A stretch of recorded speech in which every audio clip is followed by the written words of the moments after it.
Yeah, they're wrecking my country too. They're wrecking Australia, they're wrecking Canada, they're wrecking Germany, they're wrecking Spain. They are everywhere, and they are all part of the same problem. And it scares me. It really does. Well, that's the communist plan. Wreck society so you're dependent on government, but it's not a dirty little commie down the street. It's big mega bankers that are going to knock out all their competition and set up a world government that's already here. And I can't believe you've got children. I've got children. We've got to beat them. We've got to beat them. I worry all the time about my children. I worry, apart from anything else, I worry what my children are going to do for a job. Because we are moving into a future where if you have no economic growth, which is the watermelon's plan, they don't like economic growth because it uses these things called scarce resources. Even though we have plenty of resources, we've got shale gas, we've got clathrates below the ocean, we have no shortage of power. But nevertheless, by destroying industrial civilization, which is what these guys want, they have created a future where there are no jobs, no future for our children. And yet they have the hypocrisy to tell us that they are doing it for the children, for generations unborn. Stay there. I want to do 10 more minutes with you, James. Then we're getting to calls, joining us via video Skype from London. I want to come back and play a Plandopolis video that they show kids in England. Now, this isn't a joke. People watch this and think this is a joke of a dystopic world where you've got to have credits to leave your house. No. This is, they're being open about it. We're going to come back and play this clip. Now, you'd think this is a joke. This is not a joke. And this is exactly what they're calling for, the UN, a global food council. It's just amazing. James Delingpole, they've gone from denying this is their plan. Just 5 years ago, I have the clips. Al Gore would say, there's no plan for a carbon tax. He'd go, what? What are you saying? How dare you say this is a tax? You know, that fake angry thing he does. To now going, absolutely, taxes, pay me the money. I mean, these people are just so naked about what they're doing. Alex, I am gobsmacked. OMG is all I can say to that extraordinary clip. And you're right. Do you remember, was it Lisa Jackson who was talking about how we were all going to have our showers and our showers rationed? They call it smart growth. Smart growth is actually rationing, but in anyone else's book.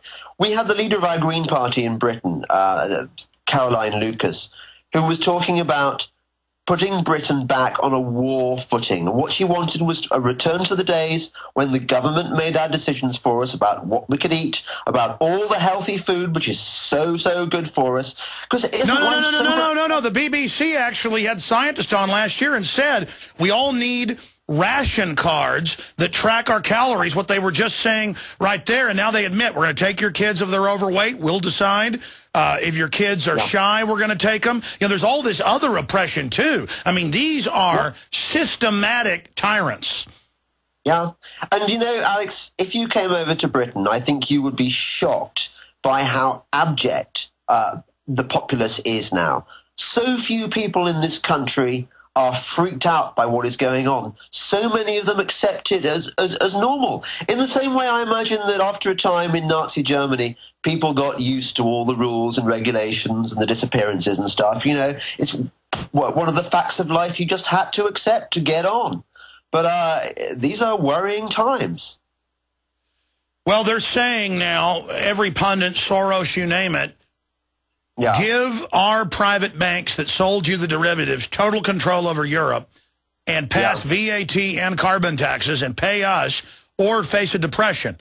And so we're now into this financial global dictatorship run by cold-blooded bankers that are going to use enviro-cultism as the cover for austerity slavery. And the only thing that can stop them is getting the word out to people. I hope people in England and the U.S. and other places realize every time we give in to them, they don't take their boot off our neck. They stomp that much harder.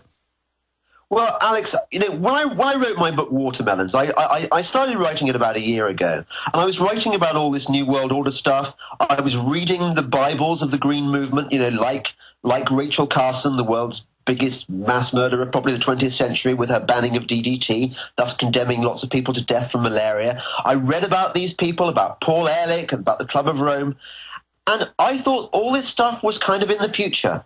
But the future is happening now. All the scary things that I describe in watermelons are coming true. This economic collapse was brought about by well-meaning Greens who just wanted to make the world a better, fairer place, just to save the environment. And they persuaded so many ordinary people that this was a good cause worth supporting. And so many people still believe these lies, which unfortunately is why we're in this mess. Not enough people are resisting because, hey, we all want the world to be nicer and greener and fairer, don't we? Well, none of it looks like Al Gore's vision. None of it looks like the Prince of Wales' the Club of Rome's vision. None of it's what Maurice Strong wants, because this is hell on earth.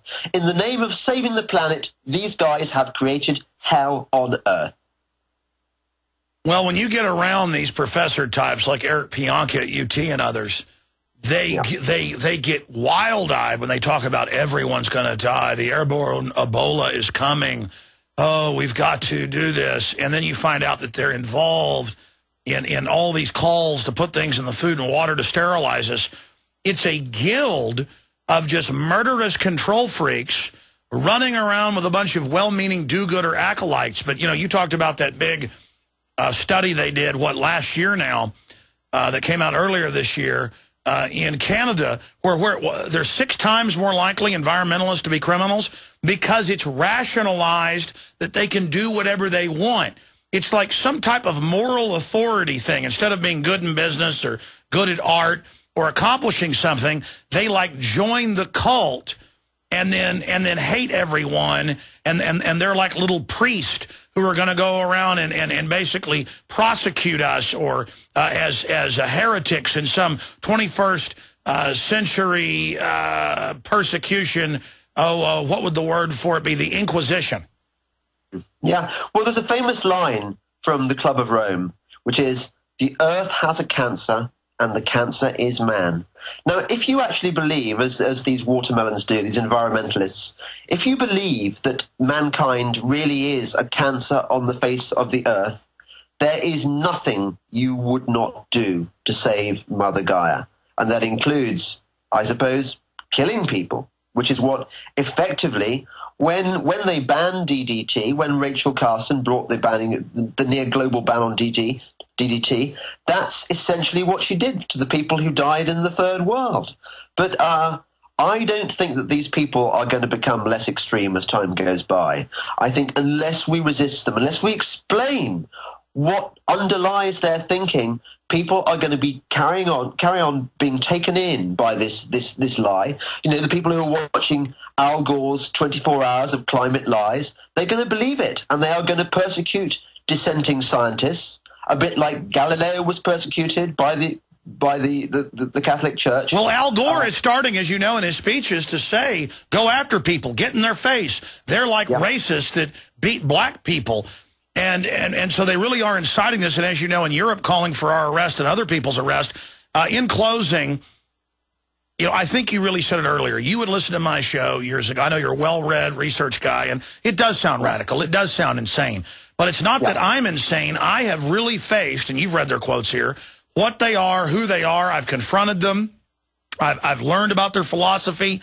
And it's almost like it's impolite or it sounds wild to come tell the truth. So I understand how we all kind of hold back and it couldn't be that bad. And I'm here to tell people it's worse than we can describe. Because even though we can glimpse how bad these people are, we are not them. I mean,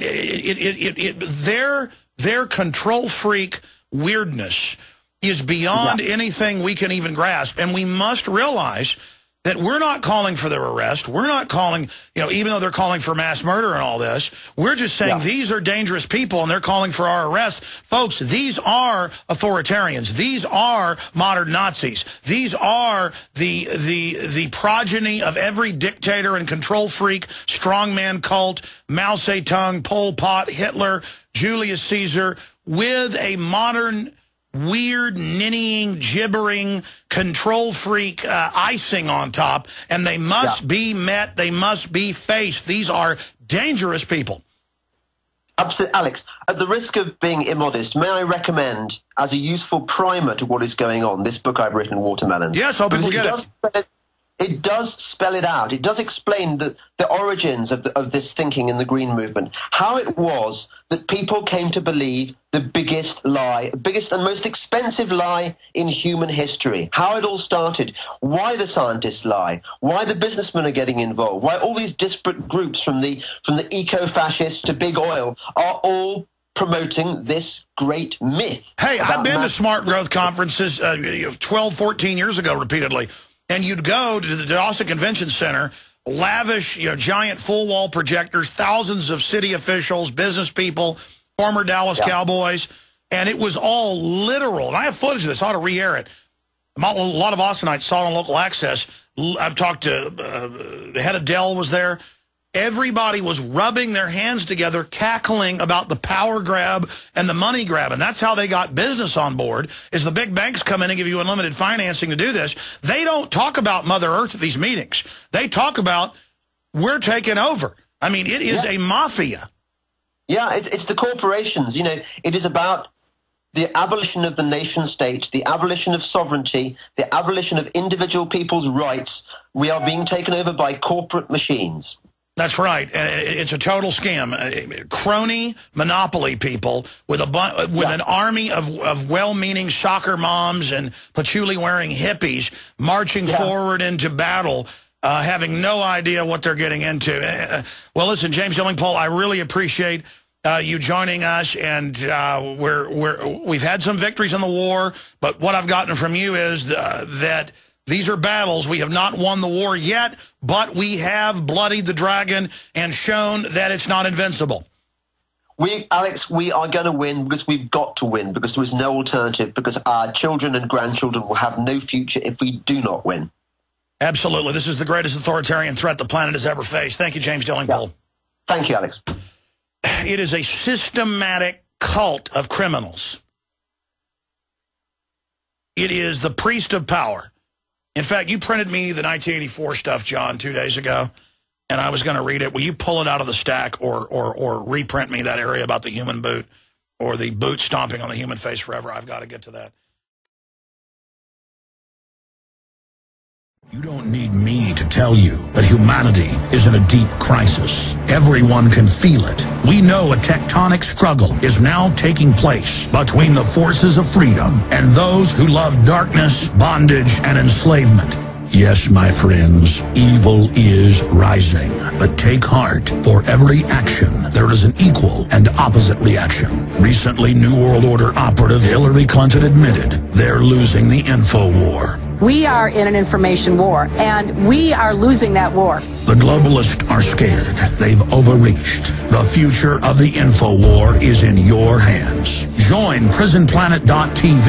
Download the thousands of special video reports, ebooks, and more, and get them out to everyone you know. Continue to spread the word about the broadcast on YouTube, Facebook, Twitter, and every other globalist propaganda platform. We are going to use their system against them. The info war now goes into high gear.